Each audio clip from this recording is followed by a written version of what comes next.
Reflections on Sathya Sai Baba of India. I suppose you could call him a guru. Put him on the screen there. The little guy in the orange robe and the afro hair is how I refer to him to some people in the West who look quizzically. I've been to see Sathya Sai 4 times. Stayed as long as 20 days there, and as short as just 2 or 3 nights. It's in his main ashram, if you want to call it that. An ashram is a place where you go in India. It's a Hindu place where you go to take your focus off the world and your job and your family and all the rest, and you go there simply to live a simple life for a period of time, study the scriptures and whatever type of ashram it is, do some physical yoga, reflect on things, get up at the crack of dawn and eat sattvic food, i.e. food with no spices and no meat and stuff like that. And he had a ashram in the south of India, a few hours south of Bangalore, I think, on the train. It could be north, I think it's south of Bangalore, in a state called Andhra Pradesh, and it was called Puttaparthi, and the compound, the ashram, was called Prashanti Nilayam, and Prashanti Nilayam grew from being very little, just a small place where people with some huts were there, and people would congregate around this Sai Baba back in the 60s. And then it developed, I put another picture, to what it is today, after the optical death of Sai Baba some years ago, 2011 I think. It's early morning here. I'm on Giant's Rounds at the Skudgek Fort in Penzance.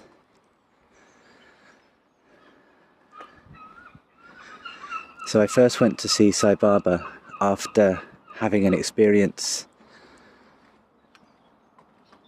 One of the things, this is in 99, one of the things that Sai Baba does, or did, is provide the most amazing experiences for certain people. Perhaps it was destined in this life that I was to earn his grace. I suspect it was. But I started to read a book in 1999 called The Embodiment of Love by Ron Mason and Peggy Lang. I think that's it, yeah. Peggy Mason and Ron Lang. I think that's it. Lang and Mason. I think they're husband and wife. The Embodiment of Love. I'd seen a picture at the back of a health food shop in Bournemouth of a little man in an orange robe with an afro who looked intriguing. And he had his hand on the head of a calf. And the picture stood out to me, and I went to the owner of the shop, Carl. This was Earth Foods in Southbourne. I said, "Who's the man at the back? He looks interesting." He said, "Oh, that's Sai Baba." And I said, "So what does he do then?" And he said, he's an embodiment of God. He's a saint. I said, "Fascinating. He looks nice. He looks like he's got a nice smile. I've never seen anyone that looks like him before."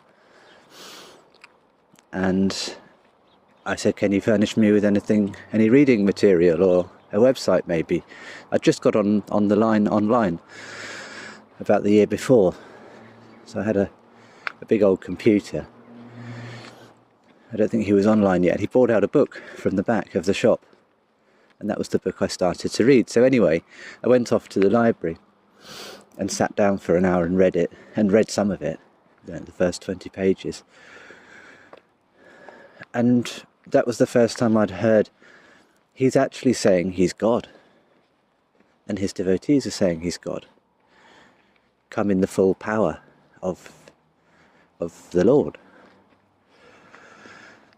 And I hadn't heard anyone saying that before. I was very interested in all of metaphysics and magic and mystery, religions. But I'd not heard anyone saying, I'm God. But something deep in me thought, crikey, that could be true actually. I'd never considered that before, that God in its full power, omniscience, omnipotence, omnipresence, could arrive on earth somehow. I knew we had like messiahs, like Jesus and things like that. Allegedly they were, favoured with God, or the Son of God, or things like that. So I remember I didn't have much to do over those few days. My girlfriend had gone off up north, and I was pootling around the house alone without a job. And so I read the whole book and filled my boots with it. And on the first day, I spoke to my spiritual mentor. I was about 19 at the time. 1999. No, I was 24 at the time. And he was probably about 28. And he was a very spiritually gifted bloke who had a lot of power in the occult sense. And a lot of his special powers had come through extreme illness as a boy.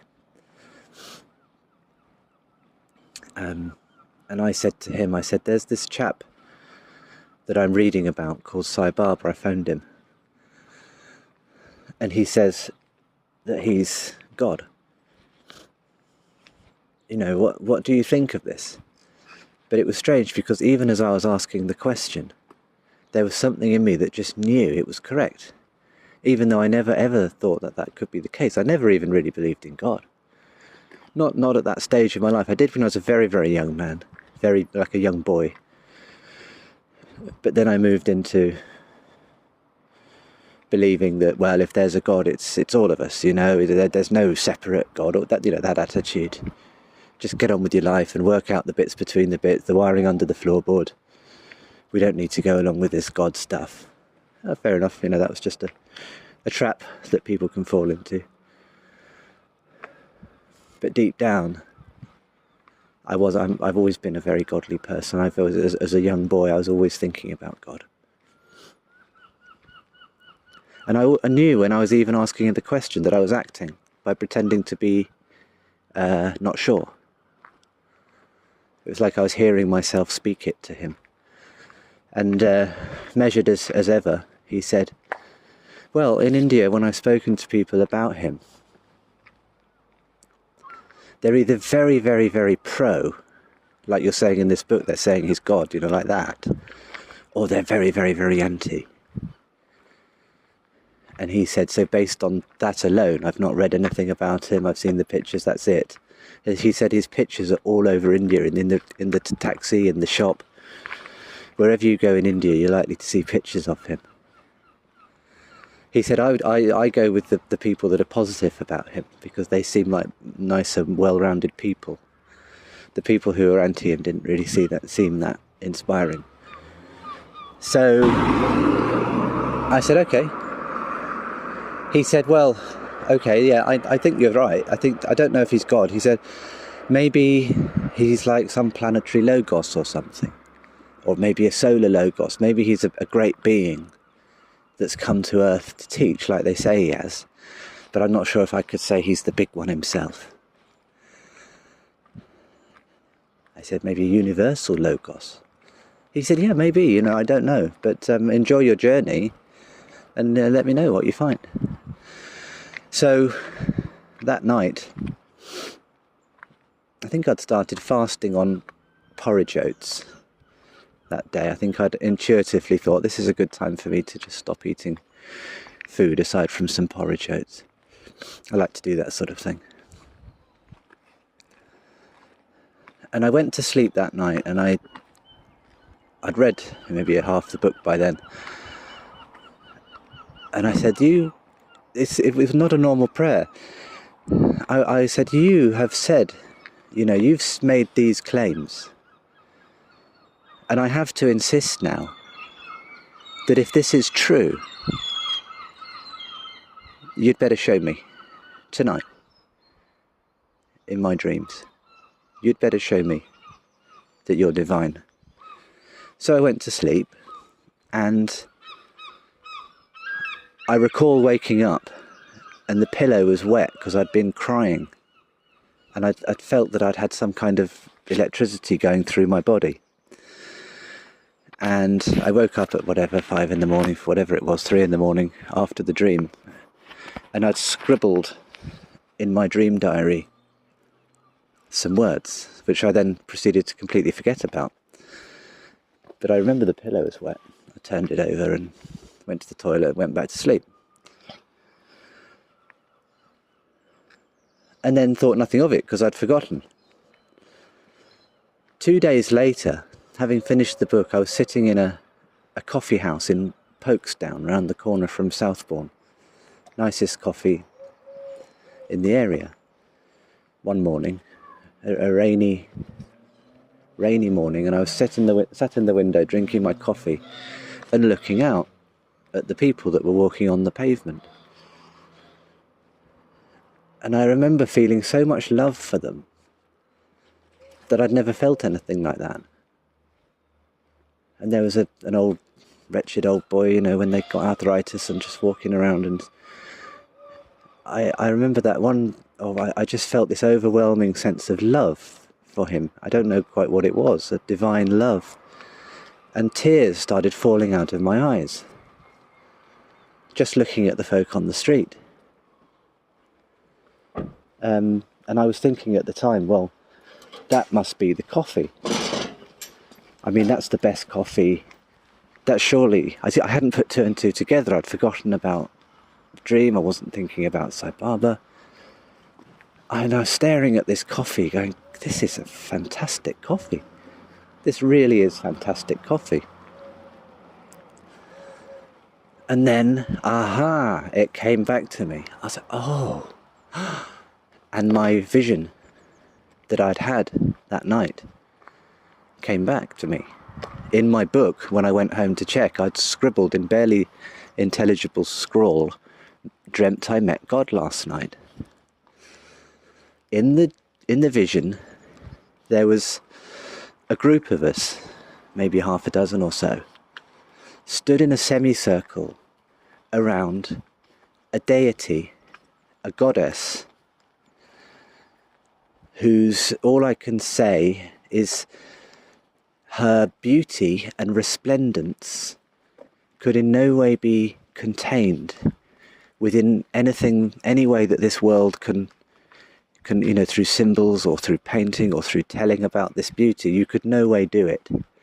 It was way and above and beyond. So this deity was in a light body, and she was talking to us.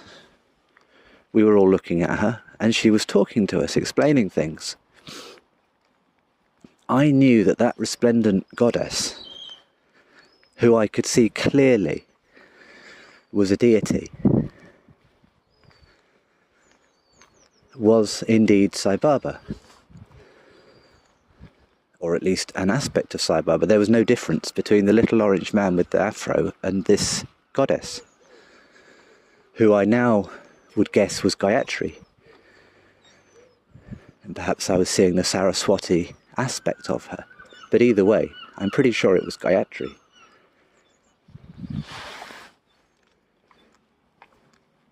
And I came to a realization as she was stood in front of us there demonstrating things and discoursing.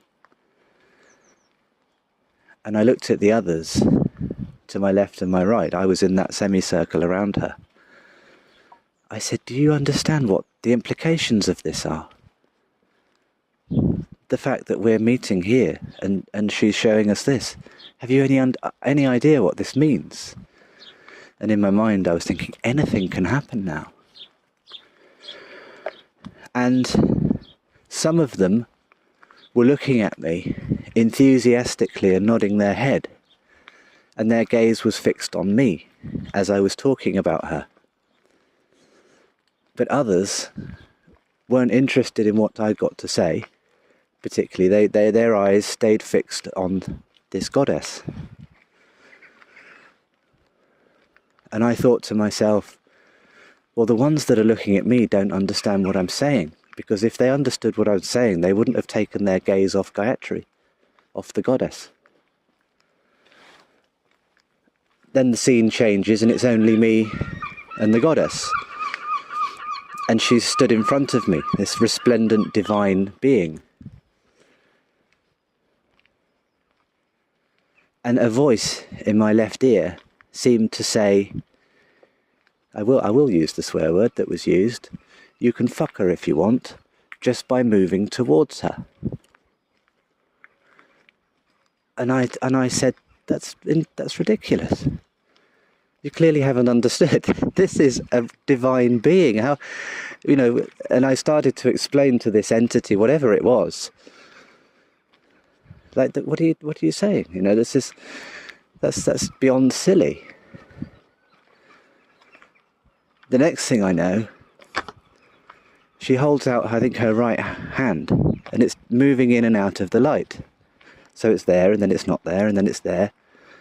And she looks at me and she says, I can do anything I want, and you can do anything you want. And that was the end of the experience. So that was my first dream, vision from Sai Baba. Worth noting, I'm going to be doing a lot of these reflections on Sathya Sai Baba series. That was part 1. Because there's so much to say with Sai Baba. There's so very much to say. I'm very, very blessed to have made my way, or him to have made his way into my life back now, nearly 25 years ago. So that's it. That's the end of part 1.